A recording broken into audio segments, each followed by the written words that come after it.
Captain Midnight. This video is brought to you by CuriosityStream. Get 2 great streaming services for less than $15 for an entire year using my link in the description. So, anyone who has followed my channel for a while knows that I've been pretty harsh on the Disney remakes in the past. But you know, I was really cheering for this movie to turn things around. And I think there was reason for hope. Instead of being a very literal, almost beat-for-beat remake like Lion King or Beauty and the Beast, Mulan promised to shake things up a bit. I wasn't totally sold on the idea of making a gritty Mulan movie, but at least it was its own take, not a worse version of exactly what came before. Stripping out Mushu, the memorable musical numbers, and even the original villain was a big risk, but also one that could have paid off if the new movie had its own worthwhile vision to replace them with. A way to tell this story that felt fresh and made us feel like we were viewing it in a new light. What we got instead was a muddled mess that genuinely can't decide what it wants to be. And that's what I want to dig into today. Oh, and I should probably say spoilers for the new movie, because there will be plenty of those too. From Disney's Mulan, secret hero Mulan, the army's calling to you. I have a lot of problems with Mulan 2020, but I think I'll start with the most basic and foundational complaint: the pacing. Rewatching the 90s original recently, I was really struck by how well that film moves. It's just over 90 minutes long, and every scene flows into the next one really seamlessly, whereas Mulan 2020 is really bad at this.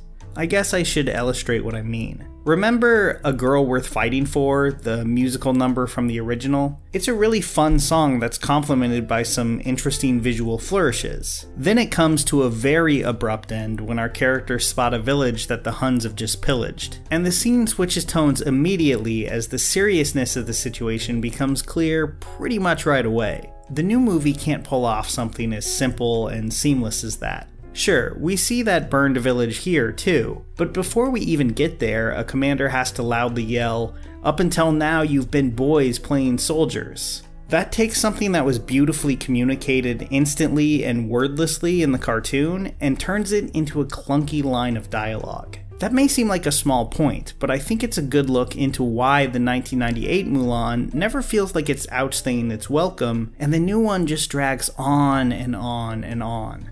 This is meant to be a more adult take on the character, but it seems to trust its audience less than that animated version, forcing characters to verbalize everything instead of just trusting the audience to pick up on what the movie is trying to tell us visually. This makes it feel far more bloated and slow than it needed to be. But I guess I should start talking about Mulan herself, because wow, I was not expecting what they decided to do with her in this movie, and I really wish that I meant that in a good way.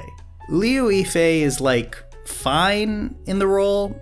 She lacks pretty much all the charm of Ming-Na Wen in the animated film, but I honestly can't blame her too much for that. Mulan is just a completely different character here with a totally different personality. Live-action Mulan is weirdly passive throughout most of the film. Where the original Mulan felt scrappy, funny, and is always planning and improvising on the fly, resulting in her using a firework and some archery to save her entire battalion from the Huns, here she basically starts as a superhero and spends most of the movie trying to not give that away. Because, yeah, if you haven't heard by now, Mulan is literally magic in this movie. Her life force, or chi, is just super powerful from birth, meaning she's basically able to act as like a PG-13 Terminator in any battle right from the start. This is, I think, very easily the most baffling choice the movie makes. Mulan, the 1998 version, wasn't born into some magic bloodline or something. She wasn't an X-Men or some chosen one in the vein of Harry Potter. She was an energetic, smart young person struggling to find where she could fit in. She doesn't start out as an amazing soldier, far from it, but with a lot of determination and wit, she becomes a hero. If this sounds really obvious, that's because it is. It's like the entire arc of a very beloved, well-known character. So how did they manage to screw it up this bad?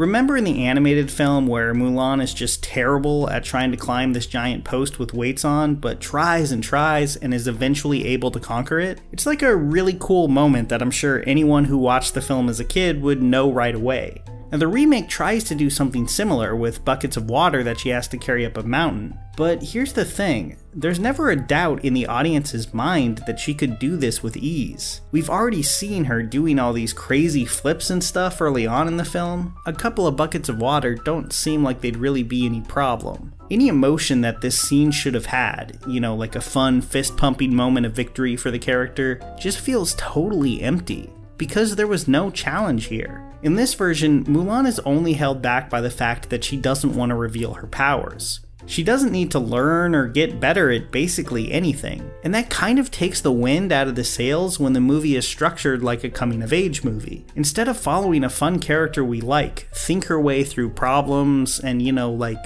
change, we're following one dour character who already knows everything.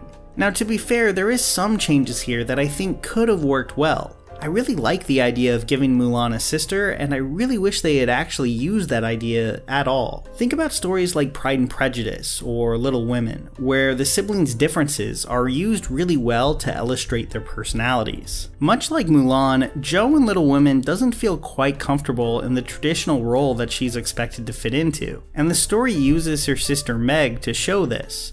They have well-written conversations about how Meg and Zhou just want very different things from life. Mulan could have done something similar, but instead, the sister is just a total blank slate and feels like a pretty pointless addition. Disney's Mulan is now on video, and all new action toys are at McDonald's. And then there's the action scenes. And this is where things totally hit a brick wall. When I first heard that the remake was dropping the musical numbers in favor of stylized action, I was actually pretty interested. I mean, there's some opportunities for some great action scenes in this story. And I also liked the idea of incorporating a lot of wire work, a style pioneered by Hong Kong directors in the 80s and 90s that really caught fire in America in the early 2000s thanks to movies like Crouching Tiger, Hidden Dragon and The Matrix. It's not realistic, but it's often a lot of fun. Mulan doesn't understand how to use it though, like, at all. The director, Nicky Caro, has directed some nice looking movies, dramas like The Zookeeper's Wife and McFarland USA, but she was very clearly not at home with the action scenes here. See, a movie like Crouching Tiger understands how to start small with wire work and keep building on it throughout the film, so that by the end, the audience has no problem accepting these ridiculous stunts. Mulan has child actors doing crazy moves right from the start, and it comes off looking really bad. It's just not well shot, with lots of quick cuts that prevent anything from ever feeling impressive or fluid at all. So instead of looking cool and buttery smooth like many of these stunts in those older films, it just feels choppy. There are times, especially during the awful climactic battle, where it feels more like a stunt show at a theme park than a real action scene. For a film that costs so much to make, it's kind of depressing how much of it is shot like a straight-to-streaming movie, which I guess is fitting since that's what it had to release as anyway. Now that's not to say that the whole movie is ugly, because it's not. Caro is really at home shooting these really great looking landscapes, and I think that comes through really well. But these action scenes should have never been allowed into the final release. Like, Disney needed to look at these set pieces and realize this was not working at all. One of the more interesting changes the movie makes is to Mulan's villains. Yes, there is still an evil general hellbent on invading China, but there's also a witch this time around. Kind of a dark mirror of what Mulan could become. Another woman on the battlefield with incredible magical powers. And she really feels straight out of a superhero movie. I mean, there's literally even a scene where she comes to Mulan to say that they're not so different, and she should consider fighting alongside her. It's very weird to have just like basically witch battles in a Mulan movie, but like, the character is mostly fine, I guess. Better than the boring general who isn't nearly as memorable as his cartoon counterpart, but it really doesn't add up to much. Like Mulan's sister, the witch just ends up feeling like something that could have been interesting, but comes out so half-baked that you wonder why they went through the effort to include her at all. Mulan 2020 lacks basically all the charm of the animated movie. Not just by losing fun characters like Mushu, but of stripping the characters that are here of most of their personality. Mulan herself is boring. And they try to get some comedy out of the men in her boot camp, but they feel like a pale imitation. Going back to A Girl Worth Fighting For, this movie doesn't have that musical number, but it does have the characters literally repeating word for word their lyrics in the song, but just as dialogue. If that sounds like it would be stiff and awkward, you'd be right, and the live action crew just never quite feels like real friends in the same way.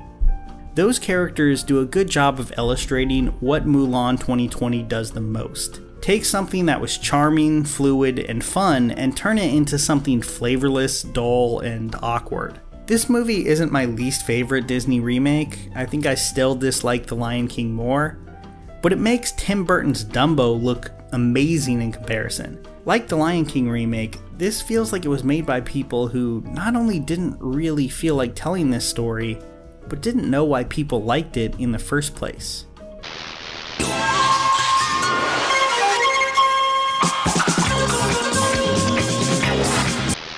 So yeah, it's safe to say that Mulan didn't do much for me.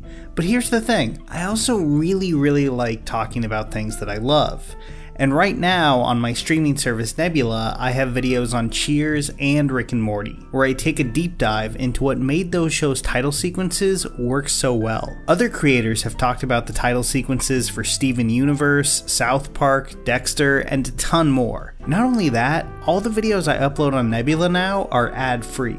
And I'm far from the biggest name there. Nebula features creators like Lindsay Ellis, Cinema Wins, and Nando V Movies. Because so many creators recognize the value of a website completely outside of YouTube's algorithm. And if you sign up through CuriosityStream, you also get a great documentary streaming service at the same time, featuring docs on tech, history, science, and more. Right now, CuriosityStream is offering a 26% discount on the bundle, meaning you can get both for less than $15 a year.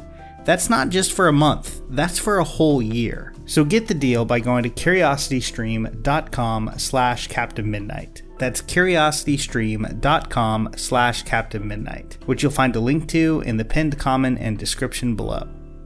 Here's a special tip for the fellas and girls who have not already joined Captain Midnight's new 1940 Flight Patrol.